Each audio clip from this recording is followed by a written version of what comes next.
Mga ka-Republic, sa pagkatalo ng Hinebra sa kamay ng guest team Eastern ay maraming nagtatanong bakit naging baldog ang tira sa labas ng mga mag-alak. Nalungkot din si Coach Tim Cone sa unang talo ng Gin Kings, ngunit may nakita siyang silver lining sa kanilang unang kabiguan. Nag-struggle daw sila buong laro ngunit lumaban ang kanyang mga bataan hanggang dulo. Kukumustahin din natin kung ano na ang lagay ni Japet Aguilar matapos magtamo ng injury sa kanilang huling laban. Pag-uusapan po natin yan, pero bago ang lahat ay maglalambing po ako sa inyo na isubscribe ninyo itong ating channel at kung di masyadong makakaabala ay i-like at paki-share na rin ninyo. Malaking bagay po yan sa aming mga vlogger. Maraming salamat. Mga ka-Republic, natalo nga po ang ating mga kabarangay sa kanilang huling laro laban sa bisitang kupunan ng Eastern. Ang Hong Kong-based team ang nagbigay ng unang talo sa mga mag-aalak na bago ang laro sa Iñaris Center ay may malinis na record na 2-0. At inangkin nga ng Eastern ng karangalan na ilagay ang unang mantsa sa record ng Gin Kings. Nasamantala ng bisitang kupunan ng pagod na Hinebra squad dahil galing nga ang mga bataan ni Tim Cone sa magkadikit na laban bago ang kanilang inkwentro at galing naman ang dayong team sa 5 araw na pahinga. Very proud ang coach ng Eastern na natalo nila ang Hinebra at matagalan ng kanyang mga bataan ang kantyaw ng mga fans ng kanilang kalaban. Ngunit alam daw niya na naapektuhan din ang ilan sa kanyang mga players. Pruweba ang ilang mintis na free throw na magsisilyo sana sa tiyak ng panalo ngunit tinamaan din ng kunding nervyos dahil sa kantyaw ng mga Hinebra fans. Sa kabila ng pagkatalo may nakita namang silver lining ang Hinebra coach. Buong gabi raw na inalat ang shooting ng kanyang mga bataan ngunit hindi sumuko ang mga ito. Nag-struggle buong laro ngunit lumaban hanggang dulo at muntik pang manalo. Ano nga bang nangyari at biglang naging baldog ang outside shooting ng mga mag-aalak? Parang maaga itong nakita ng American mentor. Bago ang laban nila sa Eastern, sinabi niya sa isang interview, may mga gabing papasok ang kanilang mga outside shots, ngunit may mga larong hindi ko konekta ang kanilang mga tira. At nangyari nga ito sa laro nila laban sa bisitang kupunan. Ngunit ang silver lining na nakita ng Hinebra coach, hindi raw niya nakitaan ng pagsuko ang kanyang team. Lumaban ang mga ito hanggang sa huling segundo ng laro. Sumablay nga lang ang last second desperation three ni Scottie Thompson upang makahirit pa sila ng overtime. Napakababa ng shooting percentage ng Gin Kings at napakataas naman ang sa Eastern sa kanilang huling laban, ngunit 3 puntos lang ang naging lamang ng mga ito sa kanila, 93-90. Paano pa kaya kung hindi na-injured si Japet Aguilar? About 22 seconds sa game clock nang biglang may maramdaman si Japet Aguilar sa kanyang binti, umika ito, pero tumakbo pa rin para i-cover ang isang Eastern player na aatake sa baseline. Na-foul si Blankley at nabigyan ng 2 free throw, kaya naging 3 ang lamang ng Eastern. At sa transition play, masyadong malakas ang desperation 3 ni Scottie Thompson. Nakatakas ang Eastern ng panalo, 93-90.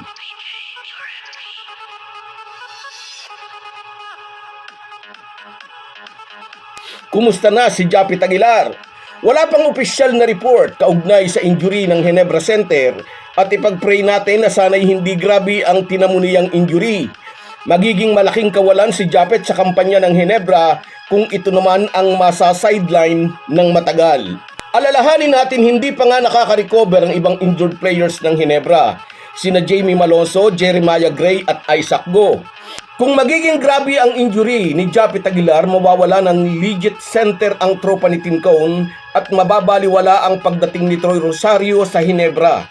Si Japet Aguilar ang main big man ng Hinebra sa ilalim at kinuha si Troy para makatulong ni Japet sa ilalim. Huwag naman sana, ngunit kung magiging malubha ang injuring tumama sa 6'9" Hinebra Tower, mas magiging mabigat ang obligasyong maiiwan kay Troy Rosario. Number 4 talaga ang posisyon niya at kung wala si Aguilar, mapipilitan siyang ilagay sa number 5 o kaya si Justin Brownlee ang number 5 at balik naman sa dating problema ang Gin Kings. Maa-out position na naman ang mga player ng Tim Cone. Ganito ang naging problema nila sa nagdaang Governor's Cup. Pero sana'y minor injury lang ang tinamo ni Japet upang madali rin siyang makabalik sa playing court. Ipag-pray natin yan. So guys, yan lang muna. Hanggang sa muli.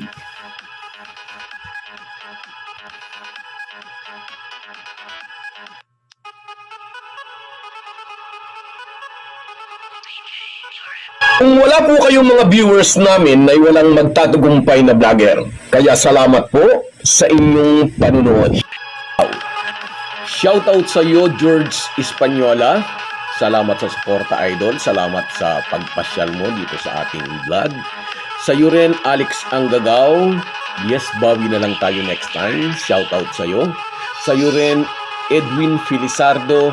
Shoutout sa iyo, idol. Oo nga, inalat tayo. Sa iyo rin, Edgardo Miranda. Bawi na lang next time, sabi niya. Shoutout sa iyo, idol. Sa iyo rin, shoutout Norman Flores mula dyan sa... Shoutout sa iyo, idol. Sa iyo rin, shoutout Jason Manguera. Yes, hindi naman natambakan. Sa iyo rin, shoutout Rodelio Arandia mula dyan sa Dimay, Bataan. Shoutout sa iyo, idol. Sa iyo rin, Binhamin Hapayan. Salamat sa suporta, idol. Lagi kang nanonood ng ating vlog. At sa iyo rin, Borlagatan Donald mula naman dyan sa Singapore. Shoutout sa iyo. Ingat ka lagi dyan. Sa iyo rin, shoutout Mr. Gemini. Shoutout sa iyo. Saan ka man naroroon, sino ka man. Sa iyo rin, Papa Kiko. Lagi kang nakasubaybay. Salamat. Sa iyo rin, shoutout Rosemary Juan, magpagaling ka. At sa iyo, Via, shoutout sa inyong maglola.